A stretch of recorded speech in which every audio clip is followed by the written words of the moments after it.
다시 뵙게 돼서 반갑습니다. 아직까지 표정 관리를 잘 못하시는 것 같더라고요.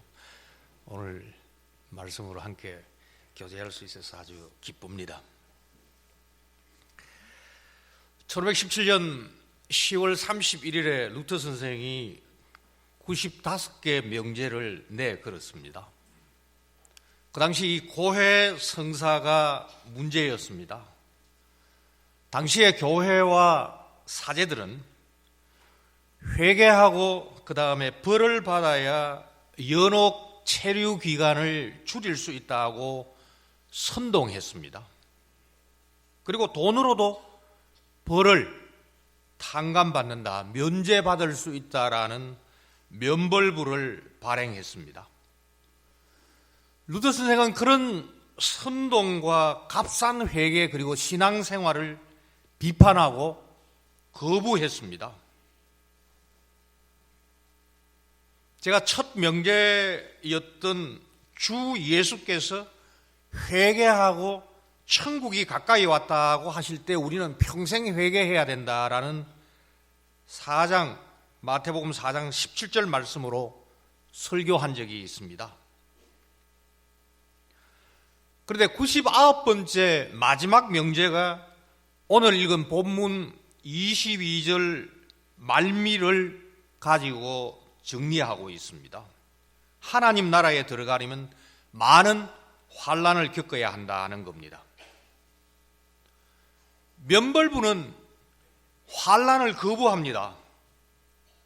죄를 범하여도 돈을 주고 면벌할 수만 있다면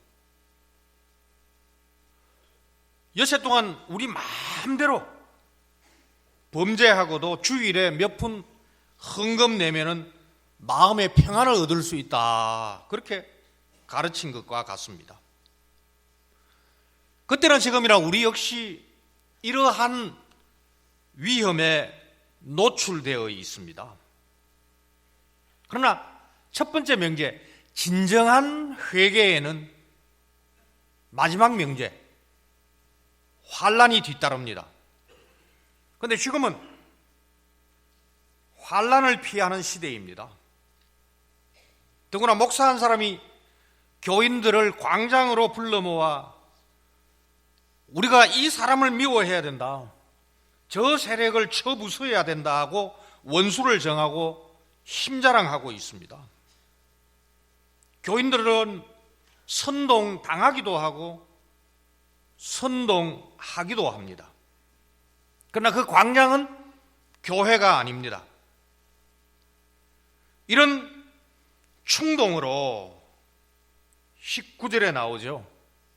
무리를 충동하니, 이런 충동질로 교회와 교인이 환난을 피하고 결국은 하나님의 나라를 부인하고 있습니다. 이제 우리도 이 본문의 말씀으로 우리를 살펴봐야 되겠습니다. 화면에 지도가 나올 겁니다.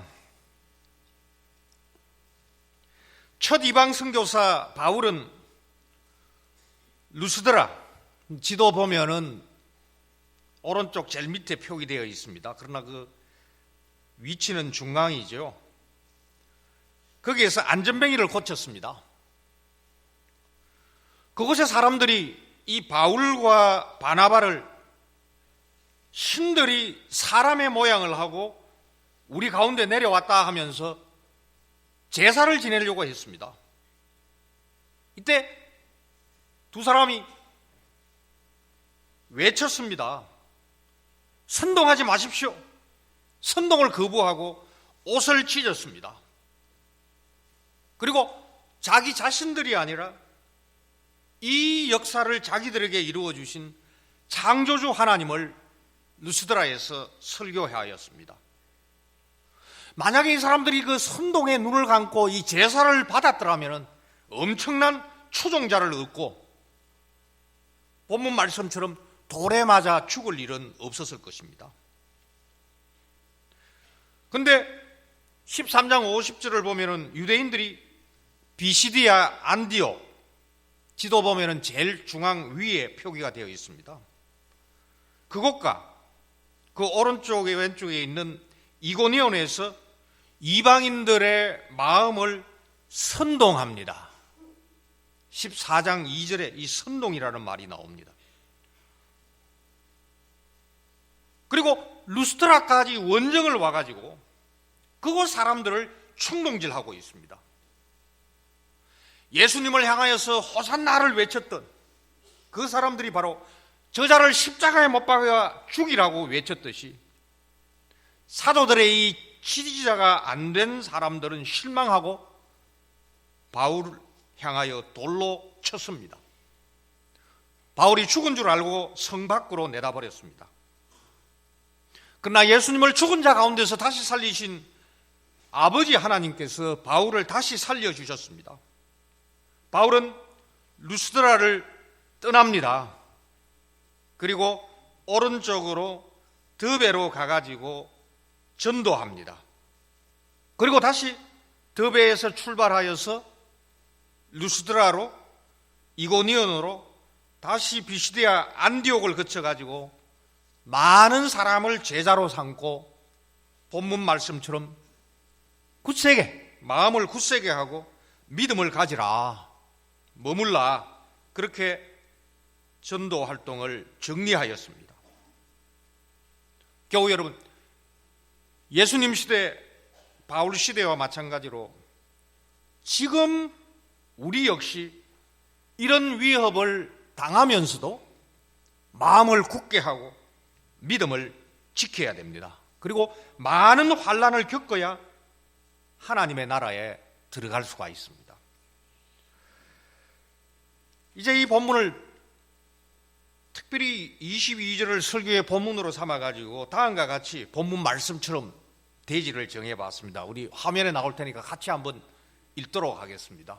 우리 본문하고는 달리 원문에서는 환난이 먼저 나옵니다. 같이 읽도록 하겠습니다. 시작.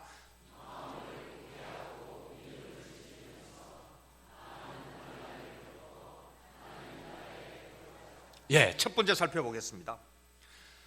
바울이 첫 번째 선교지로 택한 이곳은 흠지입니다. 이 지역은 산악지대입니다.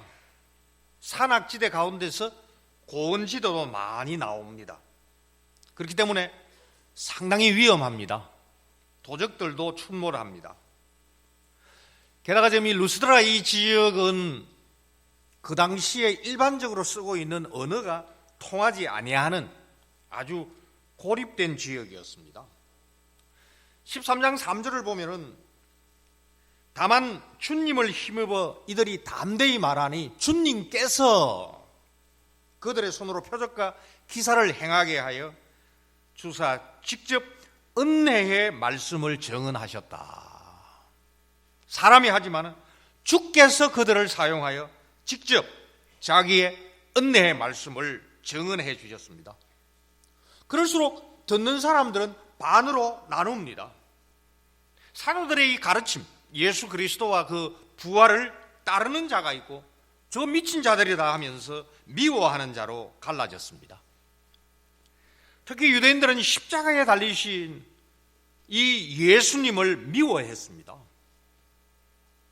이 지역에 흩어져 살고 있던 유대인도 마찬가지였습니다.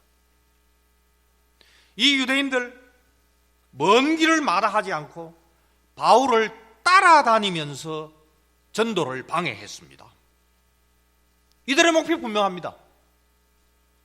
본토에 있는 유대인들이 예수님을 죽였듯이 예수님을 전하러 다니는 바울도 이 다처에서 죽여 그리스도를 전하는 일을 완전히 종결짓고 싶었습니다. 이들의 자세 혐오입니다. 적개심입니다. 이들은 자기들만 선봉에 서는 것이 아니라 아무것도 모르고 있는 그 지역의 사람들까지 다 선동하여서 자기들 세력으로 구축합니다. 창세기에 나오고 있는 그 여인의 후손과 뱀의 후손 간의 싸움은 이미 십자가와 부활로 여인의 후손이 승리하였지만 이런 싸움은 여전히 우리 가운데서도 계속되고 있습니다.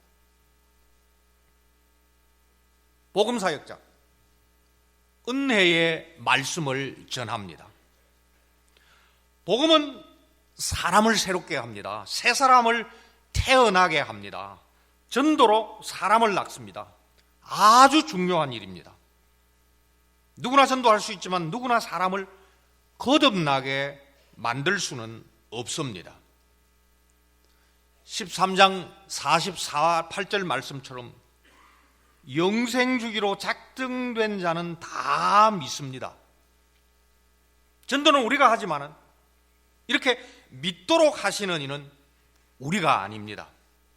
우리가 말씀의 씨를 뿌리고 물은 줄 수 있지만은 하나님만이 홀로 자라게 하시며 영생주기로 작정된 자들이 다 믿도록 하십니다.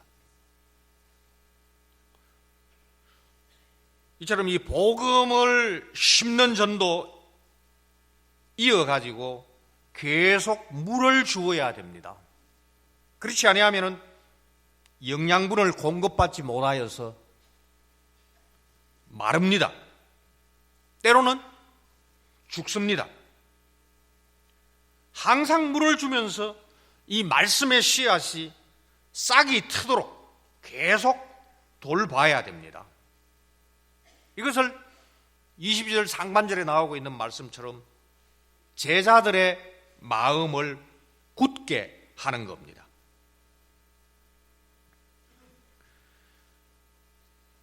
(13장 50절에도) 선동해가지고 박해하면서 쫓아냅니다. 지금 루스트라 지역도 마찬가지입니다.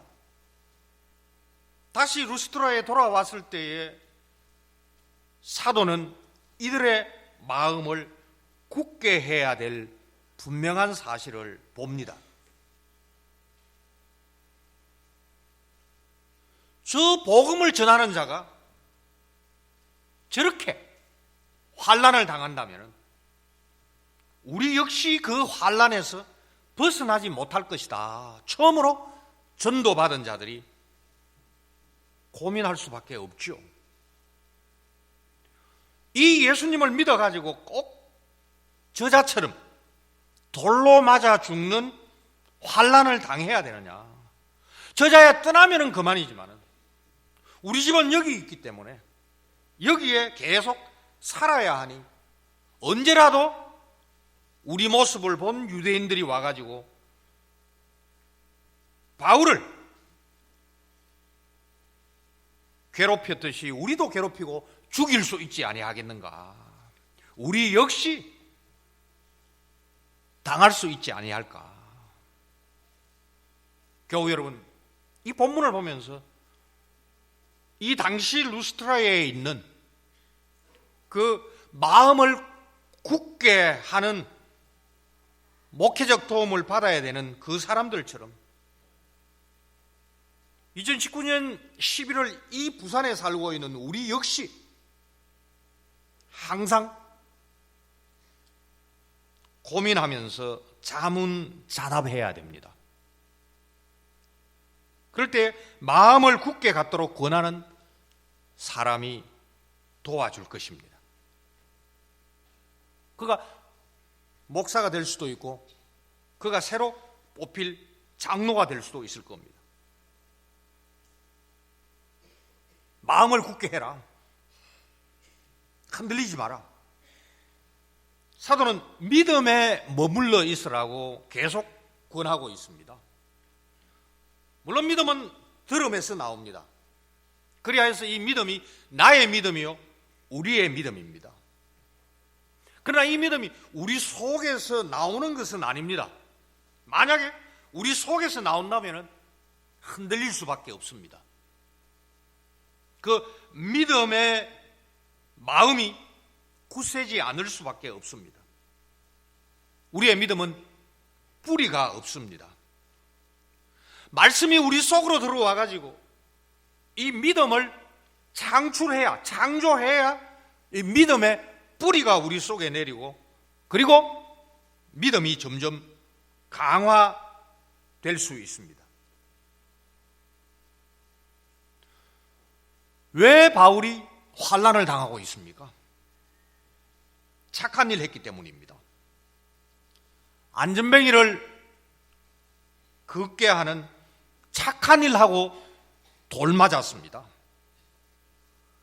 그런데 14장 9절을 보면은 이 안전뱅이 바울이 복음 전하는 그 말씀을 듣고 바울은 말씀을 전하면서 그 사람 속에 구원받을 만한 믿음이 있는 것을 보았습니다. 복음을 전하기 전에, 전도자가 임하기 전에 그 속에 믿음이 있었던 것이 아니라 복음 곧 십자가와 부활의 예수 그리스도를 바울이 단호하게 전할 때에 그 속에 구원받을 만한 믿음이 있는 것을 보았습니다. 이처럼 말씀이 우리 속으로 들어와서 믿음을 창조합니다. 이처럼 바울은 여러 지역에서 복음을 전하여 이미 믿는 자들이 많아졌습니다. 이제는 되돌아가는 길에서 아니면 의도적으로 왔던 길을 다시 돌아가면서 새로 특별히 전도하지 아니하고 이미 믿는 자에게 마음을 굳게 하고 믿음에 머물러 있도록 권합니다. 그 여러분, 우리 믿는 모든 여기에 나와 있는 남녀노소 우리 모두가 이처럼 규칙적으로 우리의 마음을 굳게 해야 됩니다. 규칙적으로 믿음에 머물러 있는지를 점점 확정해야 됩니다. 믿음의 주님께서 우리를 매주일 이 교회로 초청하여 자기 말씀으로 우리 마음을 강하게 하시며 우리 믿음에 머물도록 성령 하나님을 보내어 역사하고 계십니다. 이제 두 번째입니다. 하나님 나라에 들어가려면 많은 환난을 겪어야 됩니다. 이 여러 지역에 있는 새로 믿음을 갖게 된 교인들, 자기들에게 이 믿음을 전하여 준 사도들의 환난을 직접 보았습니다. 자기들도 겪을 수 있는 환난입니다. 그런데 사도는 이 환난이 필수적이라고 말합니다. 겪어야라는 이 말 가운데 반드시라는 말이 포함이 되어져 있습니다. 예수님 때문에 하나님 나라, 루터 선생의 첫 번째 명제, 그 하나님 나라가 임하였기 때문에 회개하고 회개하는 삶은 95번째 명제, 환난을 겪어야 합니다. 이 환난이라는 말은 문자적으로 이 목을 조르는 것처럼 이렇게 꽉 짓누르는 겁니다. 이것을 예수님 말씀으로 표현하자면 좁은 문으로 들어가라는 말씀입니다. 이것이 때로는 재난으로 번역이 되어 있습니다. 또는 곤란으로 번역을 하고 있습니다. 이 환난과 가장 어울리는 표현은 곤란입니다. 고난으로도 번역이 됩니다. 박해라는 말도 나오죠. 이 박해라는 말은 나는 예수쟁이다. 이것이 바깥으로 노출되어 있는 성도에게 세상이 의도적으로 우리 저놈 괴롭히자, 그리고 조직적이고 집단적으로 우리 예수쟁이 말살시키자. 그런데 더 효율적으로 하기 위하여서 예수쟁이를 향하여 법을 만들어 이렇게 하면은 어떤 어려움을 당한다. 이렇게 구체적으로 노출된 신자와 교회를 향하여서 공격하는 것을 가리켜서 박해라고 얘기를 합니다. 사람들이 신자를 의도적으로 미워합니다. 왕따시킵니다. 괴롭힙니다. 강제노동, 매나 돌에 맞고 화형, 때로는 칼로 목숨을 잃어버릴 수도 있습니다. 이에 비해 가지고 이 환난이라는 것은 신자로 노출되든지 신자라고 공개적으로 알려져 있지 않든지 간에 바로 하나님 나라이신 예수님 때문에 겪는 곤란을 가리켜서 환난이라고 얘기를 합니다.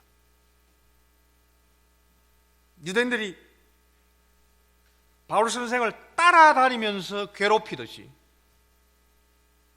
그거는 따라다니는 그게 사람입니다. 유대인입니다.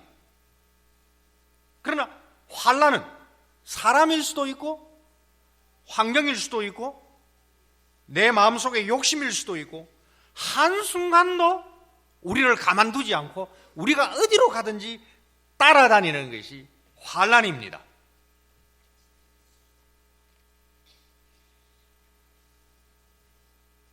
게임하는 거, 우리 초등학생들 있는지 모르겠는데 중고등부 학생들 게임하는 거,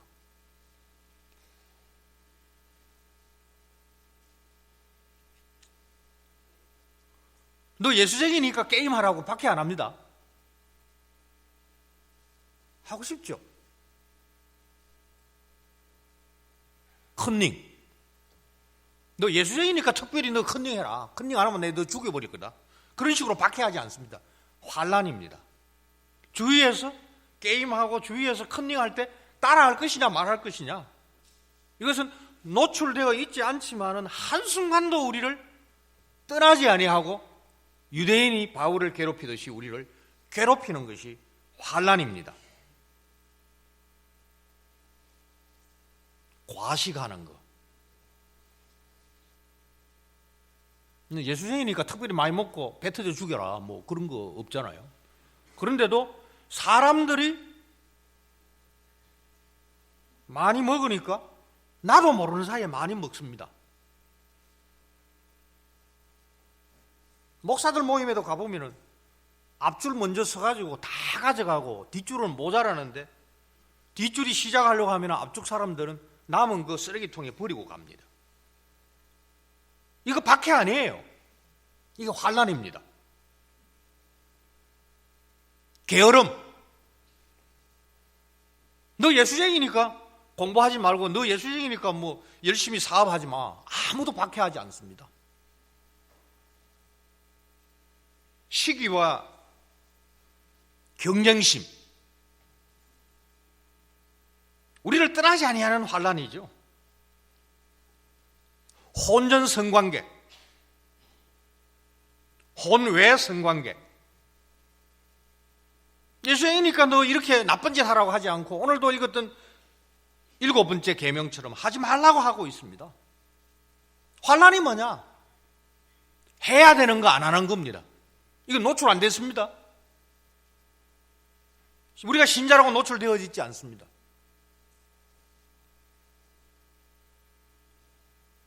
뇌물, 아부, 하수인 노릇하는 거, 이 고소고발, 과잉생산과 과소비, 그 일일이 말씀을 드리려면 끝이 없습니다. 우리의 삶 가운데 환난 아닌 것이 없습니다. 남들이 하니까, 선동하니까 따라가면은 환난이 없습니다. 그게 바로 넓은 문입니다.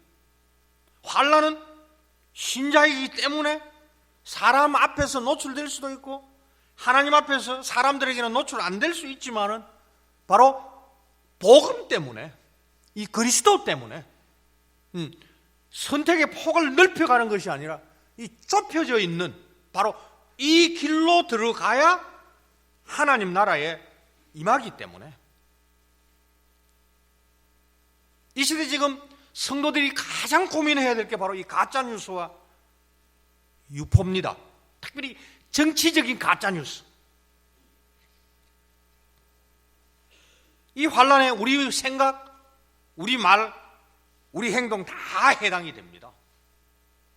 주께서 우리에게 달란트와 능력과 기회를 주셨는데 그리스도 때문에 이것을 어떻게 쓸까 생각하는 것이 바로 환난을 받는 겁니다. 그리스도께서 우리에게 이와 같은 달란트를 주셨는데 바로 이 복음 때문에 쓸 수 있음에도 불구하고 안 쓰는 것, 이게 바로 환난입니다. 생명으로 인도하는 문은 좁고 환난입니다. 협착하여 환난입니다. 널널하게 갈 수 있는데도 그 찾는 자가 적습니다. 우리 동교회가 이 예배당 지으면서 환난을 많이 받을 수 있음에도 불구하고 기도로 잡음 없이 법적인 문제, 재정적인 문제, 교우들이 서로 이해하고 도우면서 그 협착한 길로 가면서 이 예배당 지을 수 있었습니다. 이게 환난이 없어서가 아니라 널널하게 갈 수 있음에도 불구하고 널널하게 안 가고 이 협착한 길로 지켜가면서 이해해가면서 참아가면서, 그러나 멸망으로 인도하는 길 넓습니다. 문은 큽니다. 찾는 자가 많습니다.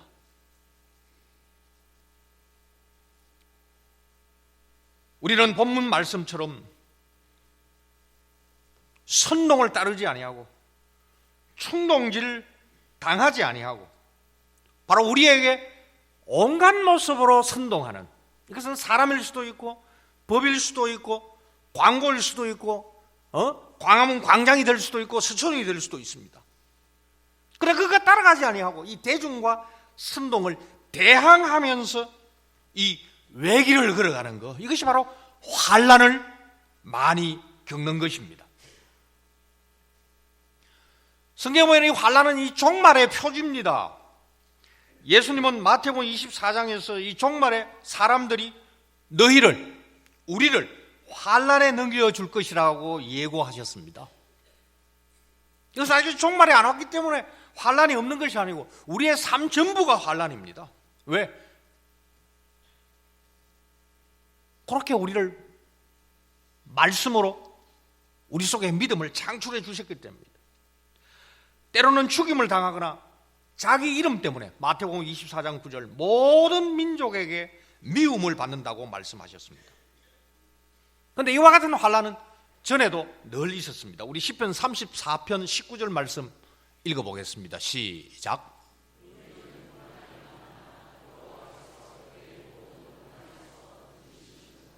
의인은 많은 환난을 겪지만은 왜? 의인이기 때문에.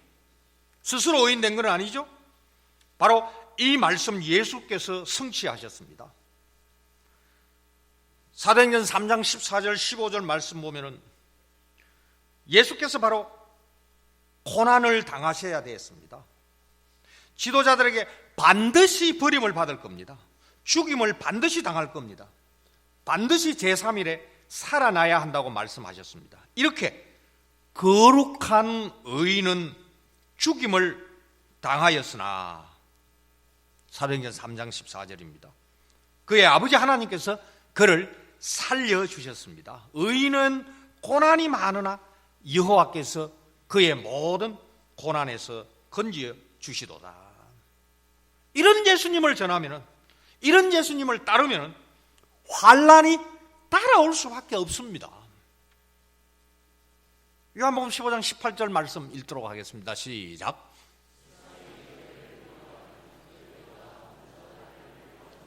하나 분명한 것은 우리가 예수님 앞에 갈 수 없다는 겁니다.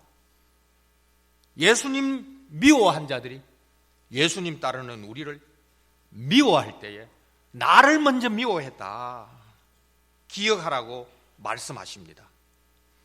이처럼 신자는 미움 받을 수밖에 없습니다. 배신 당할 수밖에 없습니다. 죽임 당할 수밖에 없습니다. 한마디로 우리는 한시도 빼지 않고 환난에서 벗어날 수가 없습니다.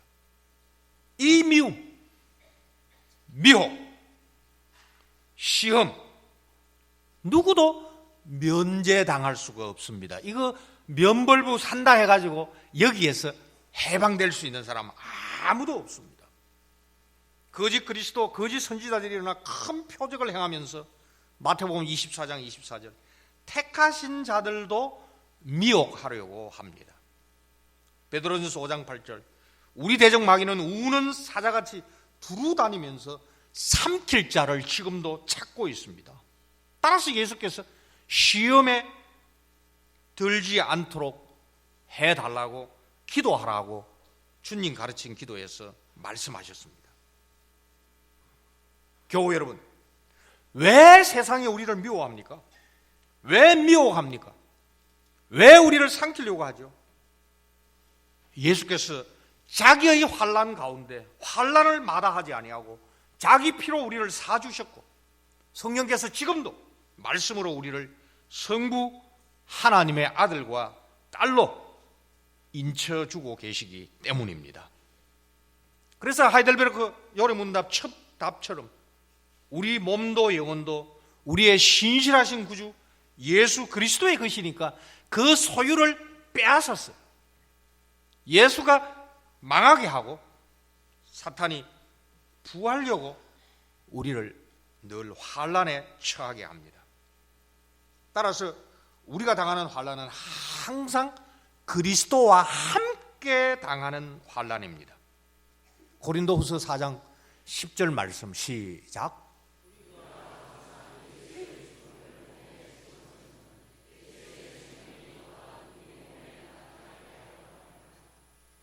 우리는 이처럼 예수 그리스도와 동고동락합니다. 이 말씀 우리가 잘 알고 있는 로마서 8장 35절로 확인하겠습니다. 시작.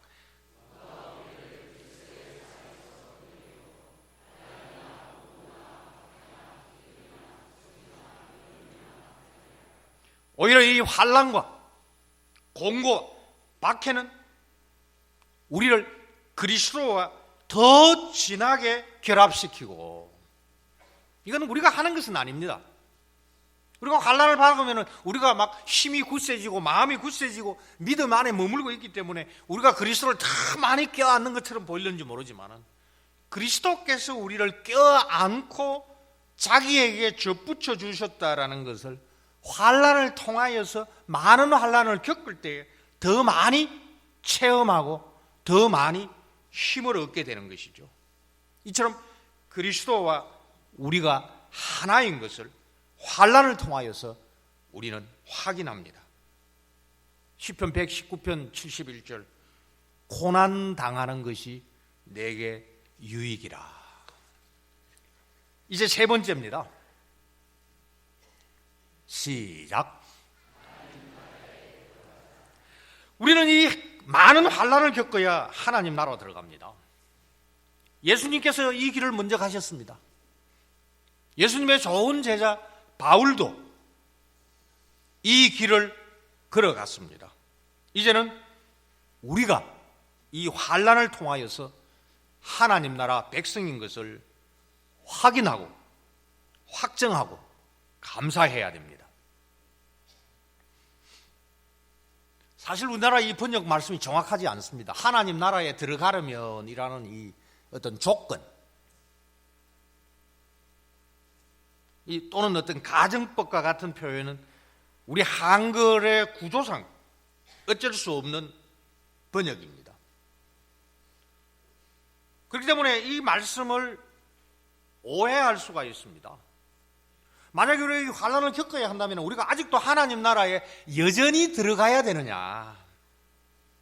그러니까 이 환난을 겪는다는 이 조건이나 이 환난이라는 이 근거로 우리가 비로소 하나님 나라에 들어갈 수 있는 티켓을 얻게 되느냐.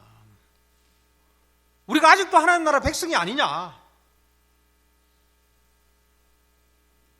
문제는 장래에 비로소 우리가 하나님 나라에 들어가느냐. 지금 본문 번역이 그렇게 되어 있습니다. 그러나 원문은 그렇지가 않습니다. 우리는 지금 여기에서 누구의 다스림을 받고 있느냐? 하나님 나라 다스림.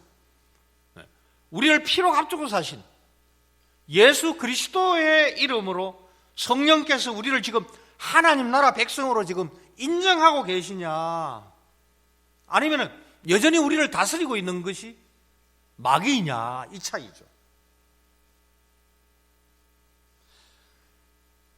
예수께서 누가복음 24장 26절에 자기가 반드시 고난을 받고 반드시 하나님 나라에 들어가야 된다고 말씀을 하셨습니다.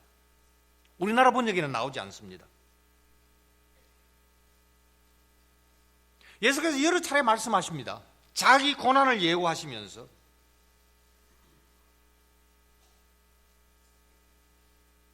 거기에도 이 반드시가 들어갑니다. 우리 번역에는 안 나오죠. 예수님은 반드시 고난을 짊어지셔야 되고 반드시 죽으셔야 되고 반드시 부활하셔야 된다고 여러 차례 말씀을 하셨습니다. 이 반드시라는 예수님의 말씀, 그것이 바로 아버지의 뜻을 이루어 주시옵소서라는 기도처럼 그게 바로 아버지의 뜻과 아버지의 작정이 거기에 들어 있습니다. 게시마네 동산에서 아버지의 원대로 되기를 원하나이다 라고 기도하시면서 이게 바로 뜻을 이루어 주시옵소서, 주님 가르친 기도에서 기도를 가르쳐 주셨던 그 말씀을 조금 다르게 번역을 했죠. 그렇게 기도하시면서 예수님의 성부, 우리 아버지 하나님의 그 뜻과 작정, 곧 자기의 환난과 십자가를 아버지과 서로 협력했기 때문에, 협의했기 때문에 내가 스스로 짊어지고 가야 된다. 반드시 내가 져야 된다. 반드시 내가 환난을 받아야 된다. 따라서 이 고난의 잔을 겟세마네에서 피하실 수도 없었고 피하시지도 아니하셨습니다. 교회 여러분, 우리는 예수님을 따라가는, 예수님의 길을 따르는 제자들입니다. 본문이 22절에도 이런 반드시가 나옵니다. 우리 역시 반드시 환난을 통하여야 하나님 나라에 들어갈 수가 있습니다. 문제는 우리가 반드시 환난을 겪을 수가 있을까요? 우리가 환난을 짊어지고 나갈 수가 있을까요? 마음에는 원이지만 육신이 약한 우리 아닙니까? 그래서 우리는 마음에는 환난을 지려고 하는데 육신이 약하여 환난을 피하려 하고 있지 않습니까? 누가 예수님 때문에 우리를 괴롭히려고 한다면 슬그머니 항복해버립니다. 환난이 오면은 꽁무니를 뺍니다. 마치 부활하신 예수께서 성령님 안에서 지금 여기 임재하고 계시지 아니한 것처럼 말입니다. 아부합니다. 타협합니다. 신분을 속입니다. 숨깁니다. 본문처럼 이 복음을 갑받고 이 환난이 오면은 혼비백산하여 누구라도 도망치겠죠. 예수님을 모른다고 부인할 수도 있습니다. 우리 역시 이처럼 앞문으로 고개를 숙이거나 뒷문으로 도망간 적은 없습니까? 시시각각 유대인들이 바울을 따라와가지고 가짜뉴스 돌로 환난을 막 덤탱이를 태우듯이 마찬가지로 환난이 절대로 우리를 한순간도 놓치지 않습니다. 교우 여러분, 과연 우리가 이 환난을 이길 힘이 우리한테 있을까요?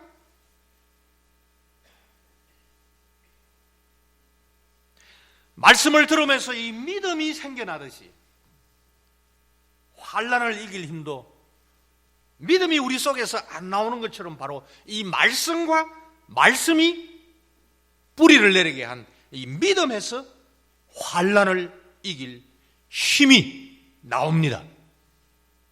예수께서도 이 기도로 성부 하나님과 이 겟세마네에서 씨름하여 십자가의 이 고난을 스스로 짊어지셨듯이 우리도 이처럼 기도로 예수님의 이름으로 성령님을 통하여 성부로부터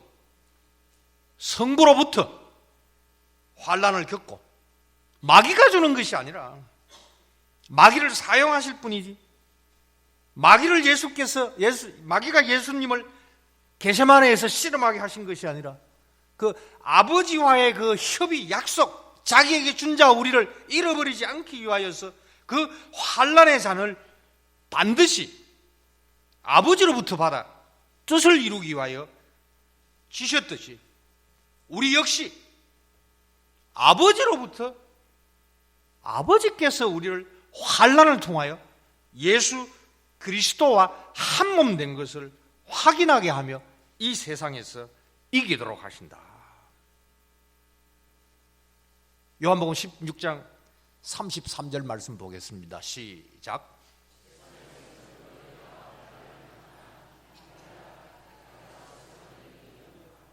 이 말씀에 우리가 평안을 누려야 됩니다.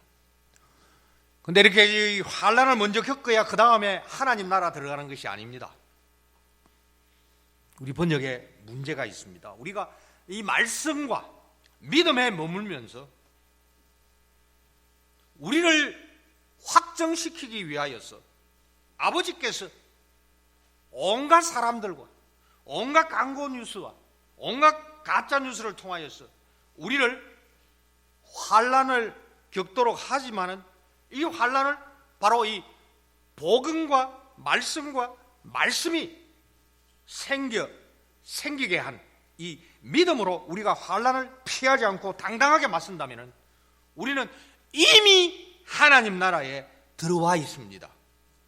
여기 하나님 나라에 들어간다라는 이 표현, 예수께서도 말씀을 하셨고 여러 곳에서도 나오지만 이것은 조건이 아닙니다.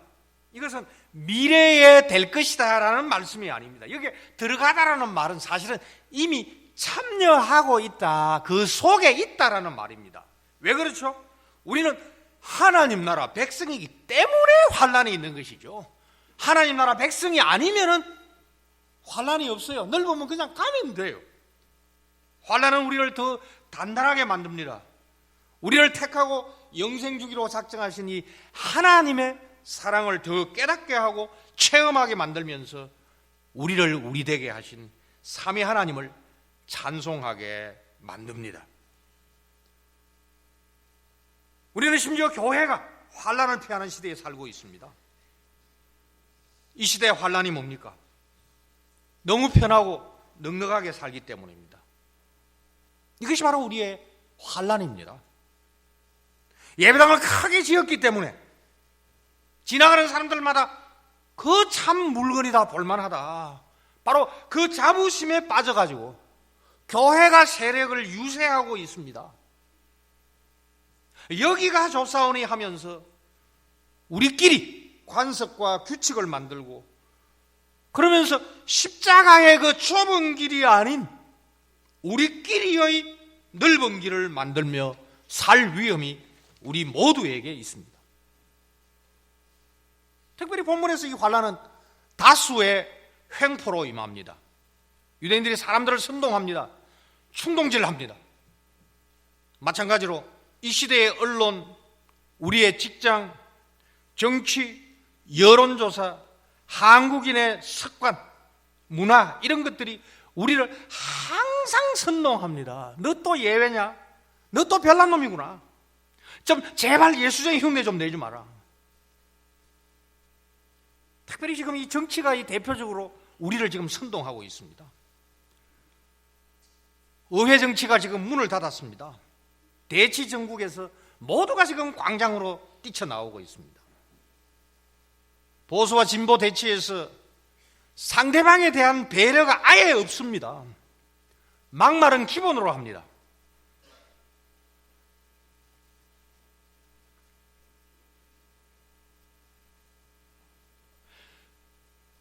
교회에서 복음으로 믿음이 생겨나고 막말해서는 안 된다라는 것을 예수쟁이들이 배웠을 건데 예수쟁이라는 정치가들이 막말을 마음대로 해버립니다.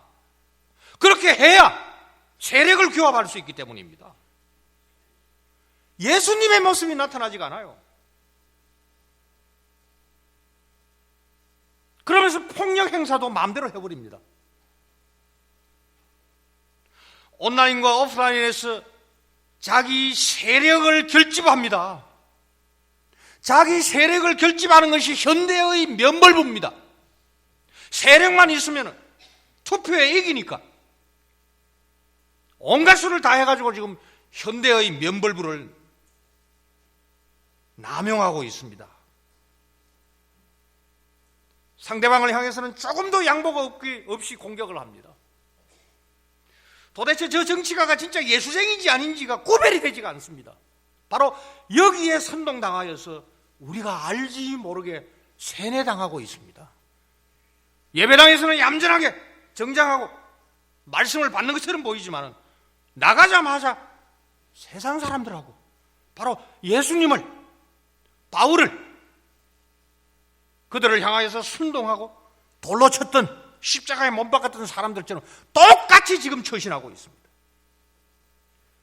악을 악으로 갚지 말고 선으로 갚아야 되는데 예수쟁이들이, 정치가라는 것들이, 장로라는 것들이, 심지어 목사가 악을 더 악화시키고 있습니다. 사과, 용서 안 합니다. 세월호 사과 미리 했으면 일이 이렇게 안 커집니다. 세월이 얼마나 흘렀는데 지금 세월호 지금 특별 수사를 검찰이 한단 말입니까? 우리가 알고 모르게 바로 이런 선동에 세뇌당하고 있습니다.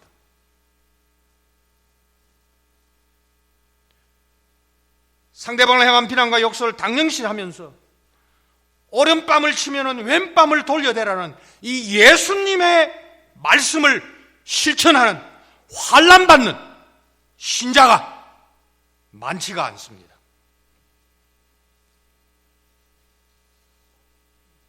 우리는 박해당하고 있지 않습니다.